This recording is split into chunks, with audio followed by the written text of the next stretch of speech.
Welcome to the Hard Faith podcast. I'm your host, Spencer Folmar, the founder of Hard Faith. I've been working in the film and television industry for over 16 years. On Hard Faith, we're about asking difficult questions about life and faith in an R-rated world. Today we have filmmaker Chris Mack, award-winning short film director from the short film Sons of Thunder. Chris Mack, welcome to the Hard Faith podcast. Thanks for having me. It's a pleasure to be on the pod. I was listening to Jason's episode earlier this week, so it's nice, kind of revisiting Hard Faith and the festival and just thinking about all the memories. So it's good to be here.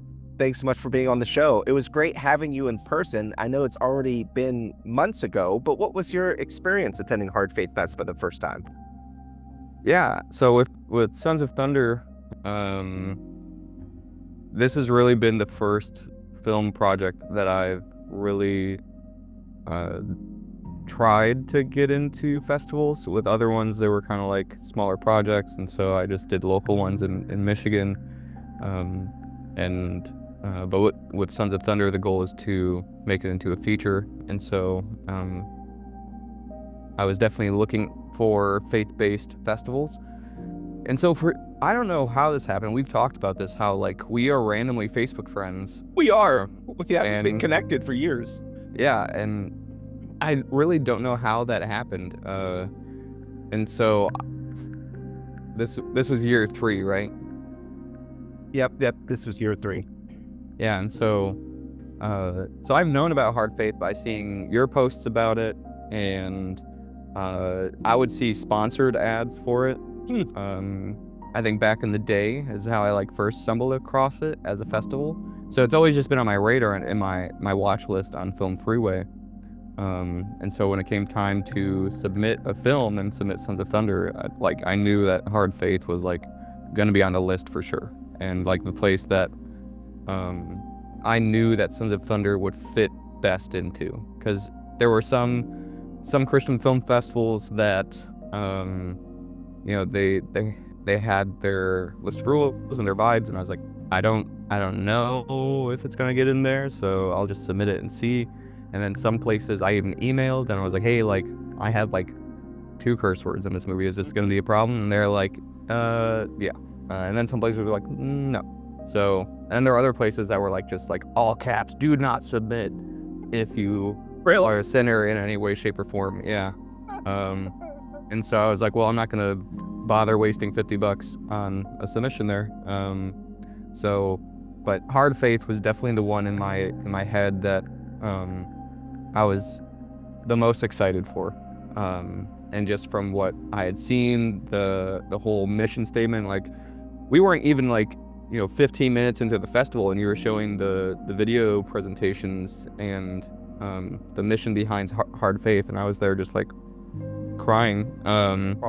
So it's really easy to make me cry, but yeah, I cried numerous times at just the mission statements, and got very emotional because it resonated so much with me. I think I mentioned that in my acceptance speeches, but yeah, so I had such a good time at Hard Faith and connected with a lot of great people, connected with you, which was awesome, and got to see so many great films. And that's another thing that Hard Faith did really well compared to some of the other film festivals that I've been to, of they put so much emphasis on the industry connections and the speaker presentations that no one saw the movies. And so you planned it so well to you can see movies and you can even if you just stayed in one theater, you could see a movie, listen to somebody speak, and then watch a movie right after that, which I felt was, in retrospect, such a great scheduling and model and organization, because there was one that I went to that was no one was watching the films because they were booked as the same time as the speakers, and everyone's trying to grow and be there. So and I didn't even know that would be something I would appreciate, but yeah, that's something at this stage, after going through a few, that I'm people should link up with you, Spencer, to organize their festivals. Thank you. That's very kind. That's very generous. Every time I do Hard Faith, it's a bit, I try to make it better. A lot of user or, people who attend, their feedback is super helpful. We always send out surveys and try and get feedback on how we can make it better. And, panels, workshops, stuff like that, people have always said is a really big highlight. But I do love featuring the films, especially the films in contention, and be able to, for the filmmakers too, like I know that they're making the journey, they're making the trip to see their film on the big screen with an audience.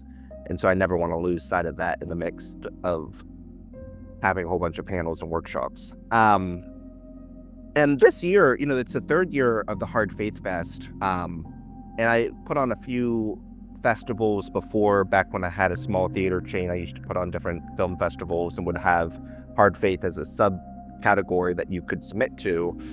But what's so great about Hard Faith Fest is like everyone's there for the same reason. And so just such a great community. And you do, like, I'm always so encouraged whenever I put it on because like you meet so many other great artists who are already making art in this space.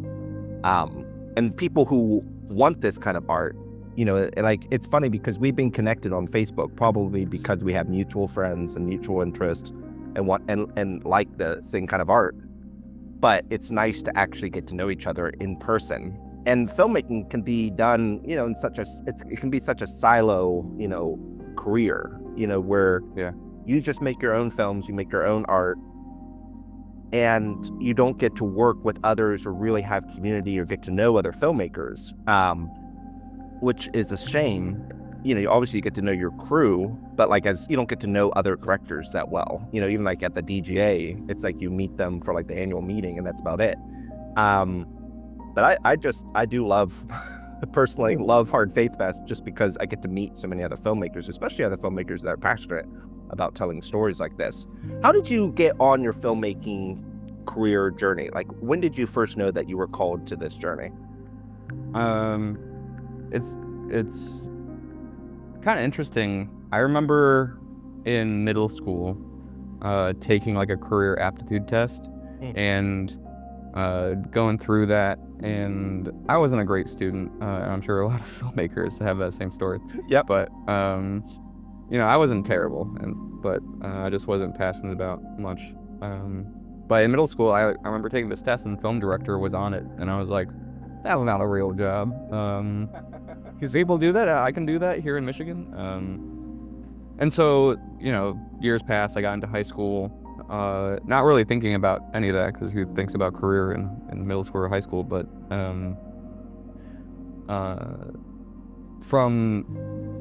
in middle school and into high school, I would make stop motion videos on my flip phone, which is actually featured in Sons of Thunder, which is funny.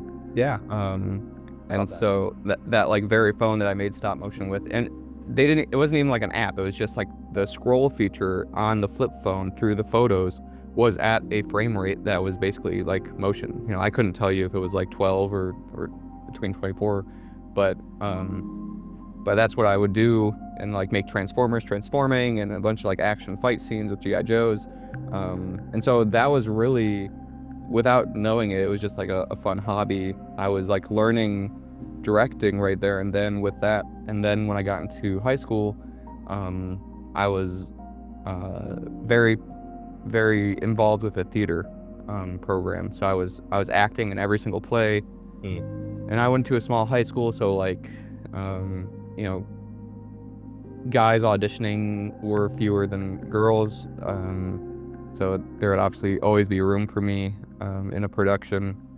My sister was also in theater, so like sometimes she wouldn't get a part because the women's roles were all taken, but I would always get in. And so my sister's 2 years older than me. She graduated and she went into theater studying at Wayne State, and so when I got to be a senior, I was like, I'll probably do the same. Like, act is like the only thing I'm good at, and the only thing I'm passionate about. And then my senior year, they introduced a media class, which got me behind the camera and got me into editing. And I found I really had a knack for editing, especially. And not that like I would call myself an editor or necessarily go after those kind of jobs in the industry, but that's what I work as full time right now. And so when it came time to study it for pick something to go into college for, I was like, well, filmmaking probably will make more money than acting, and I can always act in my films. So I will major in film, minor in theater, and then that's kind of like how I navigated college. Eventually I went to a university, a Christian university called Spring Arbor University, which really developed me spiritually, but wasn't really developing me a whole lot as a filmmaker after 2 years of being there. So I transferred to a film school on the west side of Michigan in Grand Rapids called Compass College, which they are currently closed. But that was also a Christian institution, which was really interesting. But like the film and faith never really intersected. Like they had faith teachers and they had film teachers. Yeah, and so after graduating film school, they taught you all the technical, but nothing about like how to actually survive in the world. So, and like internships were, a big deal. So they got some people like my DP for Sons of Thunder worked on The Walking Dead because of an internship. Wow. Compass got him. Like he was a film runner, so running canisters back and forth from base camp. That's amazing. So film school really developed like the connections that I would go on to collaborate with, like my DP Reed, who is like the best DP, especially in Michigan. He's just so hardworking, so creative, so technically accurate.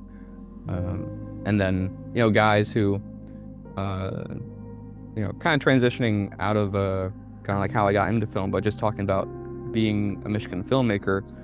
Michigan had film incentives for a very short period, like 4 years. And so with that, we saw the Transformers movies come and go. We had Batman vs. Superman filmed there. Ryan Gosling came and filmed his movie Lost River, I think. So there was excitement and buzz kind of growing around the film industry. And it basically, by the time I got into college, they shut down film incentives because the threshold was too great for independent filmmakers to come in and actually be utilized. So Hollywood was coming in, like you couldn't get lumber within 15 miles when Superman came into town or Transformers. Yeah. But then they would just go, and then we would just have 1 month or 2 months of nice economy lift, but then other than that, there wasn't anything being sustained because of that. So they cut it. And so now a lot of Michigan filmmakers are put into the place of do I stay or go? Do I leave? And so a lot of them have left. I had a bunch of buddies from film school just travel into LA. I stayed with a buddy, one of my college roommates. I stayed with him while attending Hard Faith. And then some went to Georgia. And then others are just I guess I'll go get a regular job. And they're just working, doing whatever.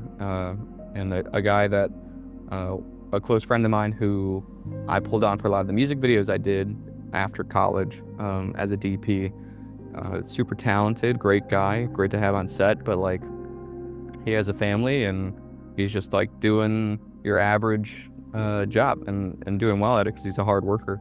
And so that just is sad to me that there's so many talented people in Michigan who had this hope and this dream and don't get to utilize that within their career. There's obviously a hobby, but yeah. So that was a little bit of digressing, but that's just something I'm very passionate about. And we had some Michigan filmmakers at Hard Faith, which was really cool and a little treat.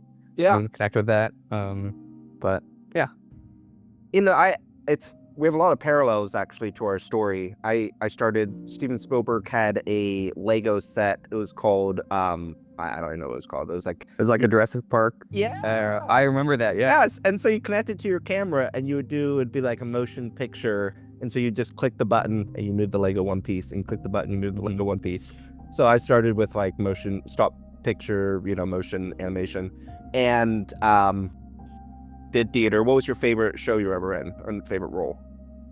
Really good question. I was way more of a film buff than a theater kid. And so theater was just the medium for acting that I had available to me. Yep. So like, you know, I would do theater in college, and people would be like, "Oh, what's your favorite show?" And it's like, I don't know. What did you see this new movie? Yeah. But the favorite show that I ever did was it was my sophomore year, and there was a role that was like, it was like written for me. It was this play called Captain Fantastic. Oh. And it was like this little superhero spoof.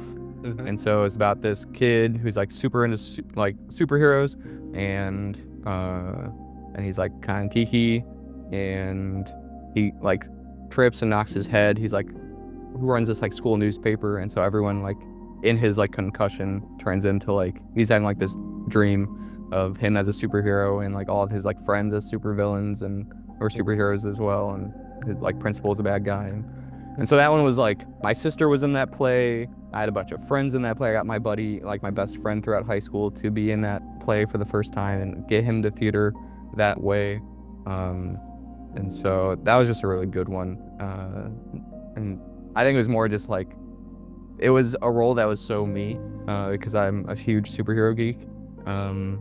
And just the people who surrounded it. But like, you know, the show and the writing wasn't like, you know, it wasn't like a dramatic role to like sink your teeth into, but Right. It was just a great production. So Yeah, and I think I've been speaking at some high schools recently just about the, you know, opportunities in the careers in the entertainment industry.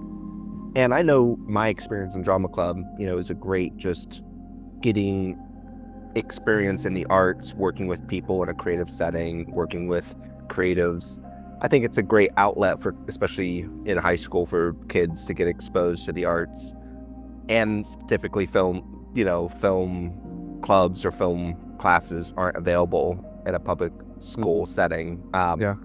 But yeah, I was in drama club from like 5th grade on, a little bit in college, and then just, you know, fully into film, and was always much more into film than I was in drama. And then Michigan, I know quite a few Michigan filmmakers, and there are so many great Michigan filmmakers. My cousin, who was at the Hard Faith Film Festival, Dax Spanigal, he went to law school in Michigan. And so he lived there for like 5 years and always was much more, you know, he's primarily an actor, but also, you know, now directs and produces. But he has worked with so many Michigan filmmakers and directors and cinematographers, and they're always coming back and forth now from Michigan to LA to work on projects. And so I know that there's a big film scene there. Like, I've met so many Michigan filmmakers. Even, I think Creative Icons, our sponsors, one of our sponsors is Michigan based. Yeah. It's a shame that there's not a better tax program that would cater to independent films, wouldn't, you know, overwhelm the economy or the people or the resources, you know, with just the studio films. And it's sad too how often these tax incentives come and go, because like, even I remember when I was in high school, North Carolina had like this incredible tax incentive, and, you know, the studios built sound stages and like everything was filming there, and then the tax incentive went away, you know, with a new governor, and then all those sound stages are just falling apart now 20 years later. Yeah, like there's a really big one that they shot, Oz the Great and Powerful, because Sam Raimi is from Michigan. So they shot Oz the Great and Powerful there during that time, and now that's just like an airplane hangar. Wow. So it's been retrofitted into something else, and it's like such a shame, because yeah, I think across the board for the arts, Michigan is just a great incubator for talent. And it's funny because like, this is something I get really frustrated with films and media in general, is like, you know, you can have nonstop LA references, you can have nonstop California references in your movie, or New York references. Like I just saw Caught Stealing, and before that I saw Highest to Lowest, and it's so much New York, and it's like, oh yeah, I don't get any of this. I've never been to New York. But yet the assumption is like, oh, everyone knows New York, and so you do that. Yeah. And then you get Tim Robinson to do the show Detroiters, and they're like, no, don't put that reference in there because no one's gonna get it because it's so niche Detroit. And it's like, well, I don't get all the stuff in New York, and I feel like that applies to so many, you know, geographical areas in between New York to LA.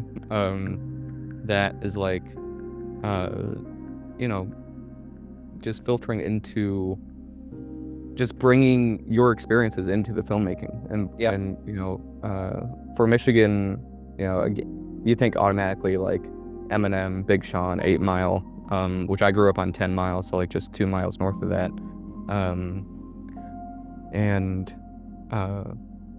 Yeah, I just think that has so much to offer as a state, because you have the big city like Detroit, you have the nature on the west side of the state that has like sand dunes, so you can do the kind of like, if you need a sand planet, you can go there, or some part like that. And then you have all the different seasons, which obviously winter makes it hard, but yeah, so I love Michigan. If it probably weren't for my wife being a Cali native, I don't know if I would have left.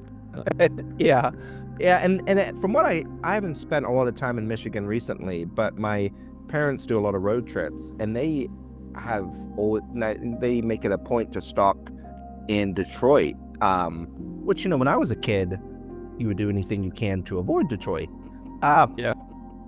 You know, I once had a flight canceled, and Delta put me up in a hotel in Detroit, and it was a very scary night. But when I was a kid. But, you know, Detroit is really going through a renaissance now. Mm-hmm. And, you know, it just, I think it does have a lot to offer, and there are so many great artists there. And it's funny that, like, what you say about the references, like, people have so many references about New York City, so many references about LA. I know, like, before I moved to Los Angeles, I didn't get any of those references, because, like, you watch, like, Entourage or SNL even, and they're like talking about the Californians, and I didn't get any of these references until I was in LA. I think people in the industry just love making stuff about themselves. So, yeah, you know, like, if you make a film or a show about things in the industry, especially about New York or LA, it has a great probability that it's going to get an award, or get accolades, because we love our own industry, and those two hubs. That was something that I sat down with. I'm spacing his name. The gentleman who directed the horror film that played on the last night. What was that called? I forget. But he had a great horror film. I caught like the last 3 minutes of it. It was superb. But he was like, "Oh, it's refreshing to see a film that's not in LA." Yeah. And so, cause like and that's pretty standard from what I hear on like various podcasts and other. Yeah. I have a cousin who is in the film who works in LA, and yeah, he kind of has said the same thing. And Sons of Thunder is a very Michigan film. Yeah, it's super Michigan. Tell me about how Sons of Thunder came together, and what are your plans for the future, like the feature adaptation for that movie? Tell the audience about it as well, just so, you know, they know what the story's about a little bit. Yeah, so the short film is a proof of concept for the future, and it's the first 15 pages of the feature-length script. So I worked on the script throughout COVID, and I've had the seeds for Sons of Thunder ever since I was a freshman in college. I was watching films like The Warriors and The Outsiders, and I grew up with West Side Story, and I did a report on my freshman year on Rebel Without a Cause. And so all these like kind of teen gang coming of age movies were sitting there, and I was like, I would love to make a movie in this genre. And so that's where like the inception kind of started, and then I was watching films and just developing in my faith even more. And you know, I saw Terrence Malick's The Tree of Life and his themes of nature versus grace, and I was like, that, you know, extremely resonates with me. And so from there, it's like, what if I packaged that theme of revenge versus grace into a teen gang coming of age movie? Yeah. And so that's where like the base came from. So I had, ever since I was a freshman in college, had been just like nurturing that idea, and eventually when I graduated, really put pen to paper on like just like the character beat sheets and log lines and synopsis and all of that and character sheets. And so, and then throughout 2020, finished my first draft, worked with a script doctor to perfect it, and hashed out 4 more drafts after that. And so with that, obviously with the title of Sons of Thunder, people who haven't seen the movie always ask like, oh, what is it like a lifting of scripture? Like, is this like James and John? Is this a story about them? Or is it something else? And so it's a thematic title. When we look at scripture and see, in Mark, we learn that Jesus calls them Sons of Thunder as this nickname, but then in other areas we see that we see the reason why. And so the story that always sticks out to me is when they're doing ministry and they ask, should we call down fire from heaven because they've rejected you, basically. And Jesus is like, we can not do that. And so when analyzing that, it's like, okay, that is retaliation, that is revenge in that moment. And so it just felt like the perfect title for the script and the story. And so the story is about 2 brothers who go on a revenge drive to hunt down the gang leaders who killed their middle brother. And they fight the gang and each other the whole drive. And so one brother represents kind of wrath and revenge, and the other brother, the youngest, represents kind of grace. And he's very naive. He's still like learning the ways of life in general. These aren't kids who are necessarily like, they're not like youth group kids. They go to church as like, their parents make them, their mom, but they're not really theologians or like, grown up in youth group or anything. So, they don't really know the reasons why necessarily, but so that's like the kind of like broad picture of these 2 brothers fighting this gang. And so in the short film, we just focus on the main characters. And so we see the 3 brothers sneak into a junkyard, and then on their escape route from that, they go through a drive-in movie theater, which again, those 2 elements right there are just deeply connected to like hearing my dad's stories growing up, like him and his brothers sneaking into junkyards to steal parts. My uncle like got shot with a rock salt. And like my dad always loves telling the story because like he wasn't there for it, but he just saw like all these holes in his brother's underwear. He's like the youngest of 5, so he's always like fighting for his life basically, and like razzing him. But he like noticed that my uncle had like a bunch of holes in his underwear, and he's like, what happened? And then like he found out he got shot with rock salt one night.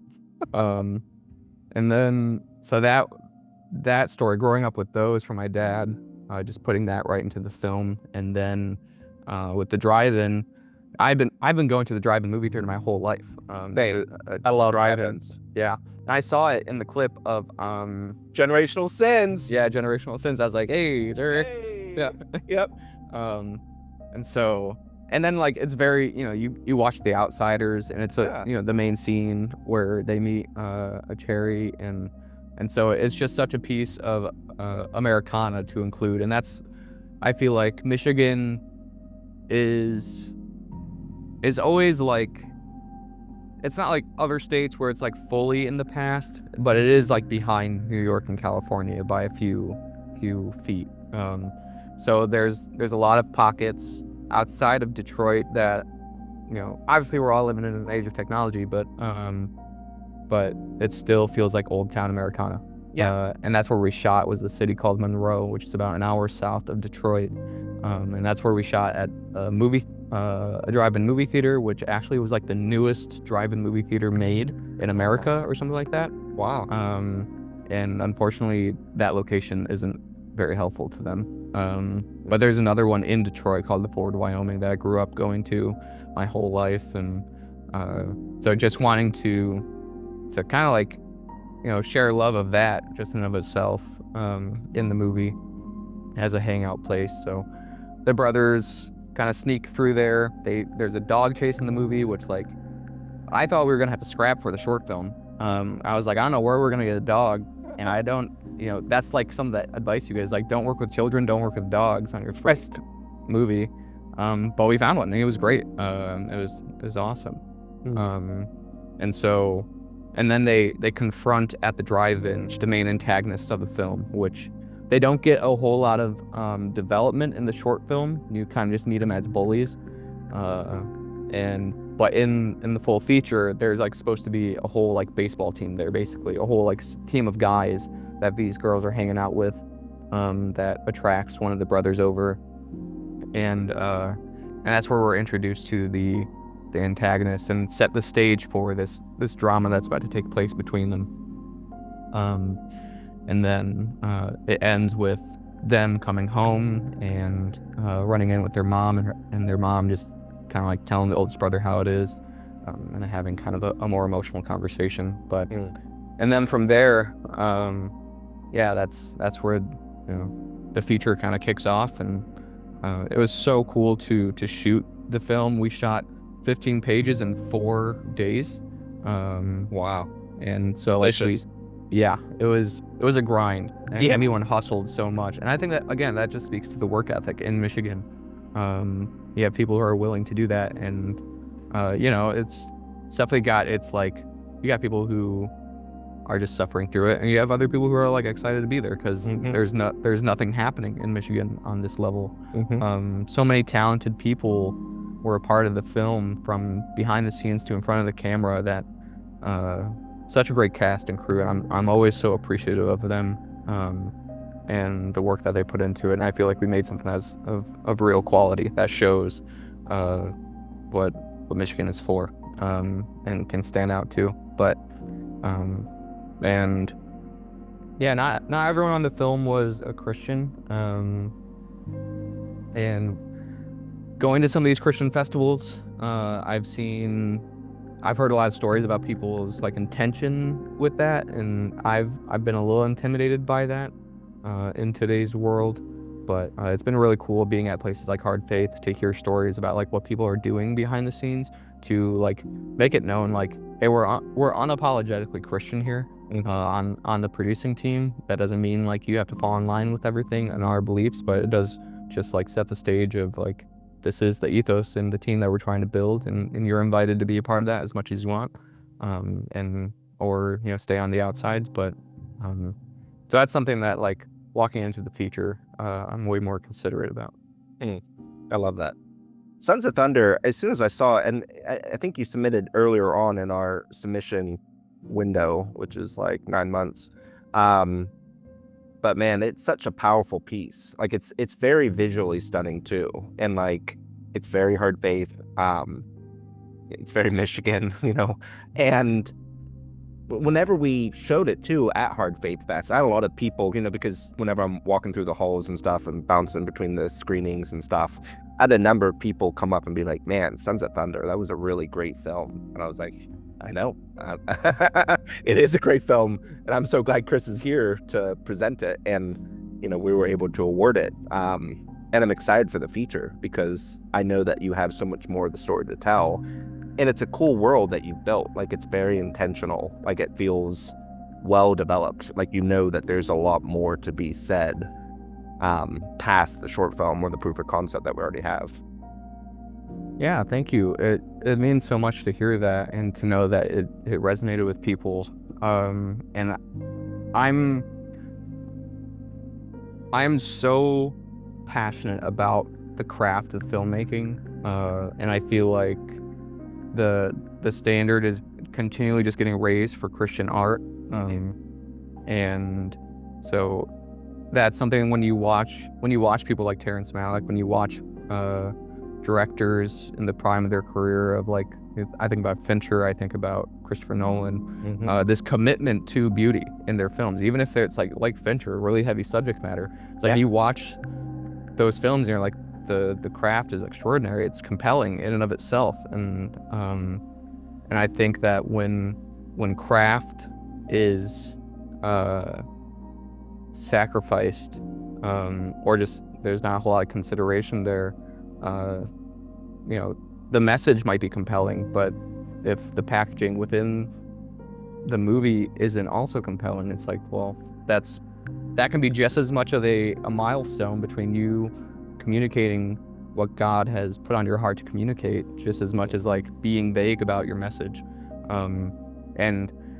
And Sons of Thunder is a pretty subtle film. Like there's a church scene, like right after the boys, like the literal next scene in the progress of the story after the short film is them in church. And so there's like a short moment where they hear a pastor, but there's character writing in that.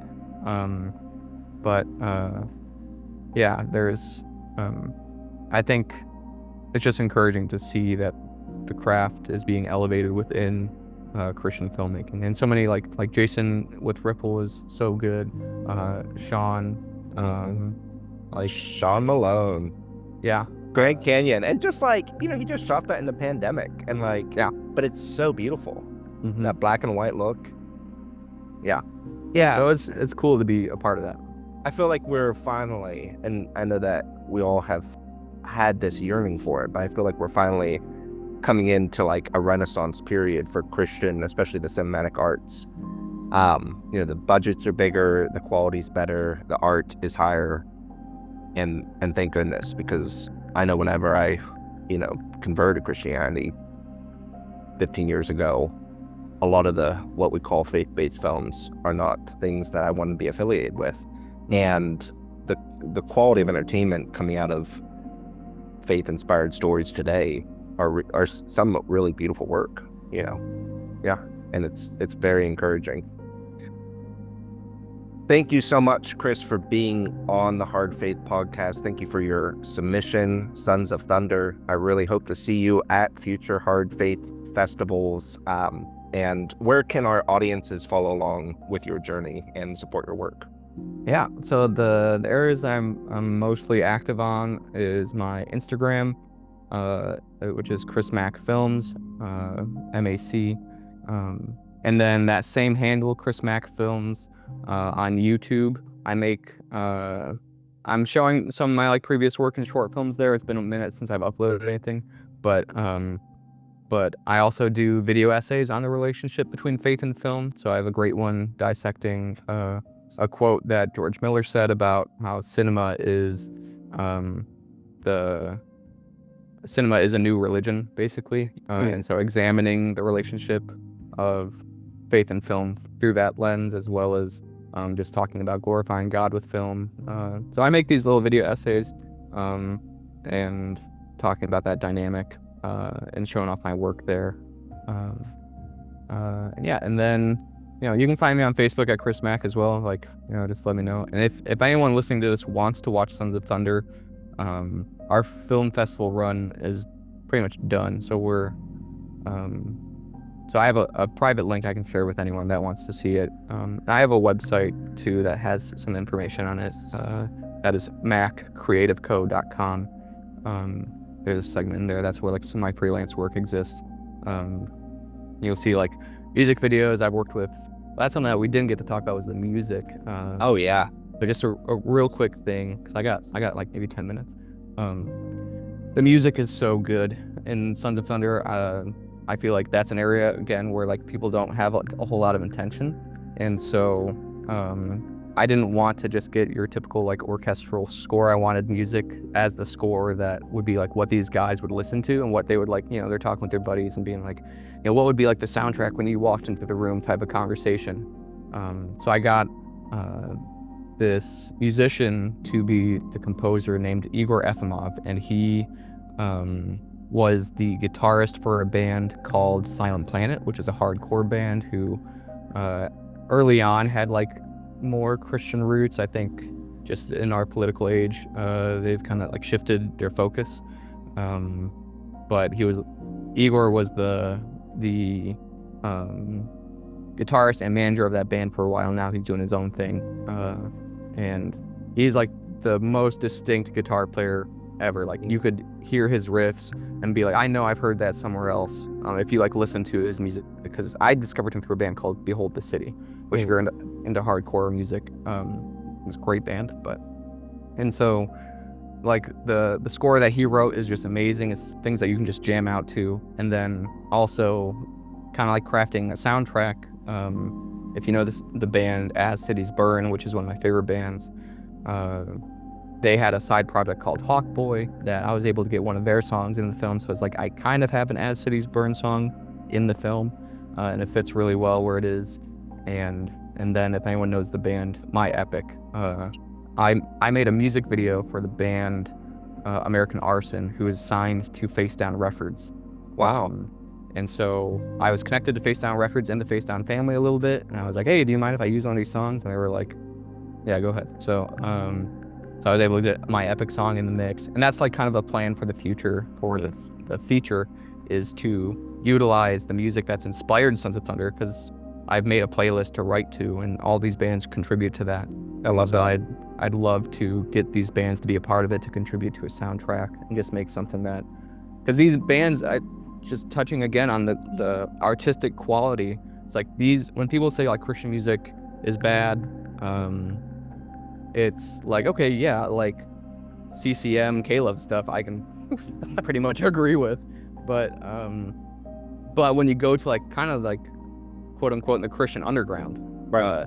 Those are some of the most life-giving lyrics I've ever heard, and the quality of musicians it matches anything else in the world. It's like these bands like My Epic, like As Cities Burn, they're playing festivals like Furnace Fest and other places where secular artists are in the mix, and that in itself is an inspiration to my craft as a filmmaker, to be like, so the bar can be equal to the quality that other artists are making out in the world, and so yeah, the music was very important to me, and I hope there's some music heads in there here who appreciate that. I know we've like connected on John Rubin, which I always love John Rubin, and I just saw him at Uprise Music Festival last weekend. It was amazing. He had like an hour-long performance, and it was almost all of his music history. Like he touched on all of his albums, and that'd be so cool.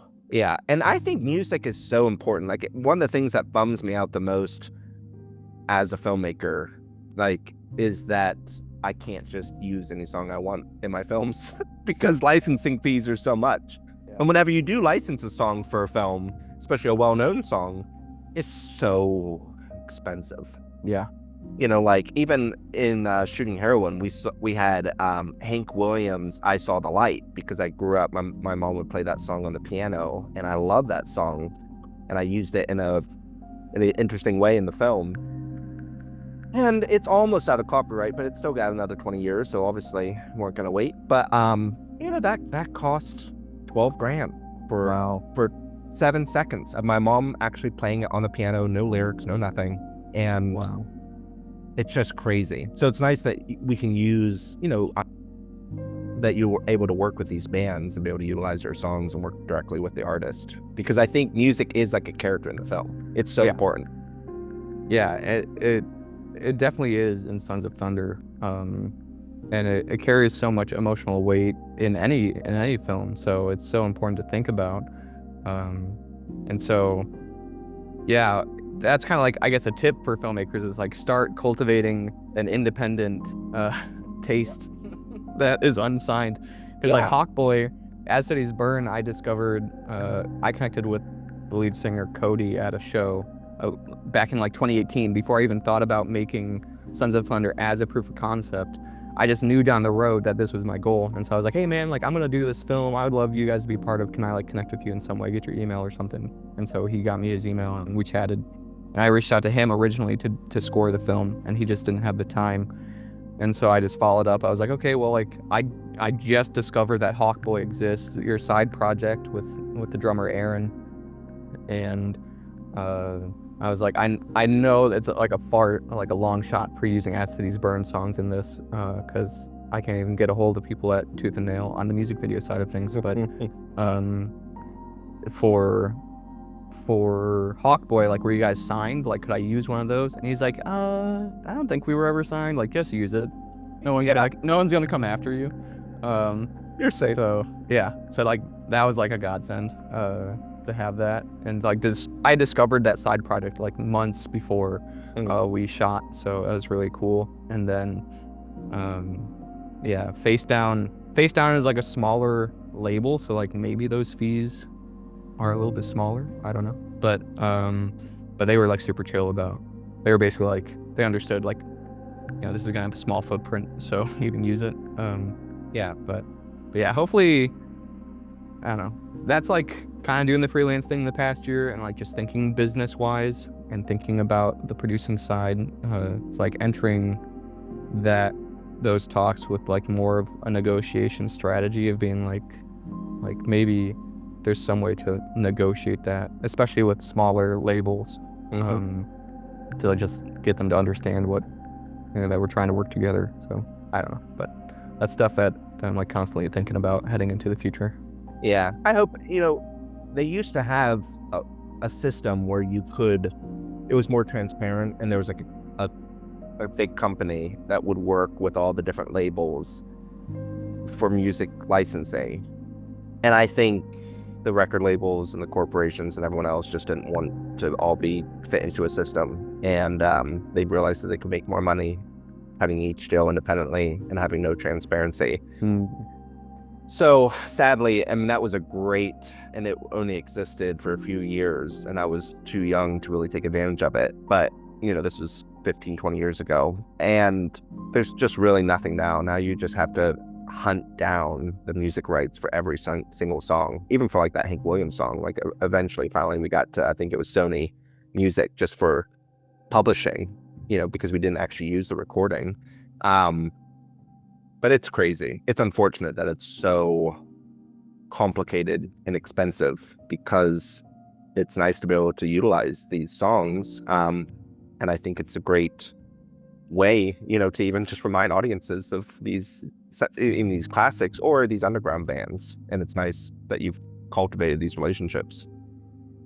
Yeah, it's, you know, it's always like, if anyone's thinking about how to do that, the way that I did it was just like going to these guys' shows when they came to town, or like, you know, if you're in college, like definitely travel to see them. Even as an adult, like thinking about like, okay, well, they're not anywhere like near California, but like wherever the closest is, maybe I can fly to it. But just connecting with them in person, and then being able to filter relationship that way. Like My Epic, I've never talked to My Epic, and they actually switched from Face Down to Tooth and Nail. But because I was connected with Face Down through doing a music video for them, and some lyric videos that you can see on my website, that's how I got a hold of them. But yeah, it's always nice to like take that shot and just see like what can happen from it. And then with Igor, like I just sent him a DM on Instagram. I was like, hey, I don't even know if you like working on movies or have ever done it, but I was like, all I need is an MP4, dude. So like, you record stuff.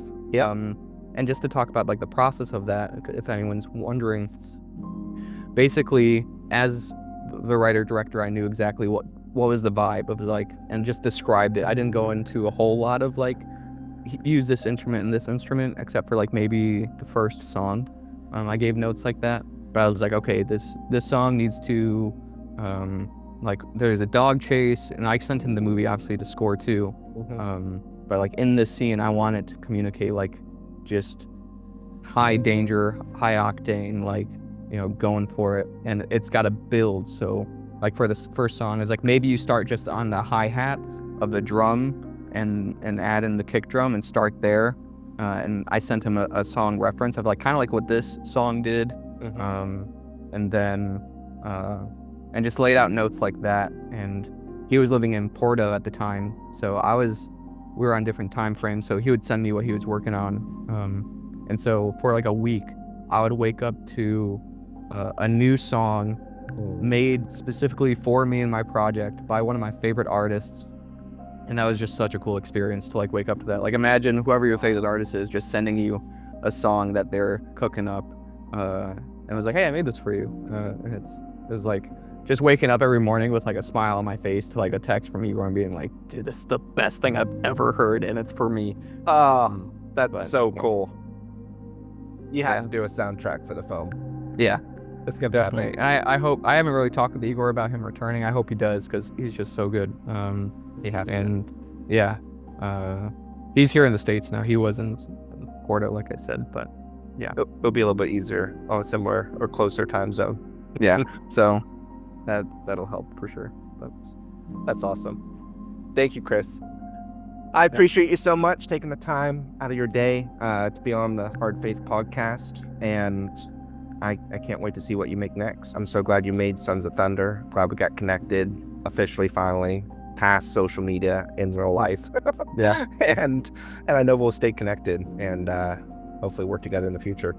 Yeah, for sure. And I in this age of like content creation, straddling the line between kind of an online creator and filmmaker, you know, I think there's a lot of interesting things on the horizon. Like I'm constantly thinking about other projects and writing scripts and ideas and skits and things. So, and I like to bring as much value to people as possible, and I hope I did that in the directing panel of just trying to, like, when someone asks a question, just trying to be as technical as possible and help them out. So if anyone has like questions on different things, how we fundraise, we raised about $12,000 for the short film, and so, you know, that was nothing special, just giving it a shot. So if anyone has questions on that, happy to answer them. And I have a full behind the scenes that's longer than the short film on my YouTube channel, The Making of Sons of Thunder, going into all the pitfalls of those 4 days and the highs of those 4 days. So if anyone wants to check that out, it's there on YouTube. But yeah, so always happy to chat with anyone, and then really excited for the future of Hard Faith and being involved in any way I can, even if I don't have like a film in it, just trying to support and give to the festival, because it's just such a great place to be. Thank you, Chris. So glad we got connected. Again, your website is maccreativeco.com. Filmmakers, do take up Chris on that generous offer, because you know, you learn a lot by connecting with other filmmakers. You don't have to repeat the mistakes that we've already made. So reach out to Chris. It's a very generous offer, and you know, take him up on that. Thank you, Chris. And we will be talking again soon. Yeah. Thanks so much for listening to the Hard Faith podcast. Please subscribe and share. Visit hardfaith.org to learn more.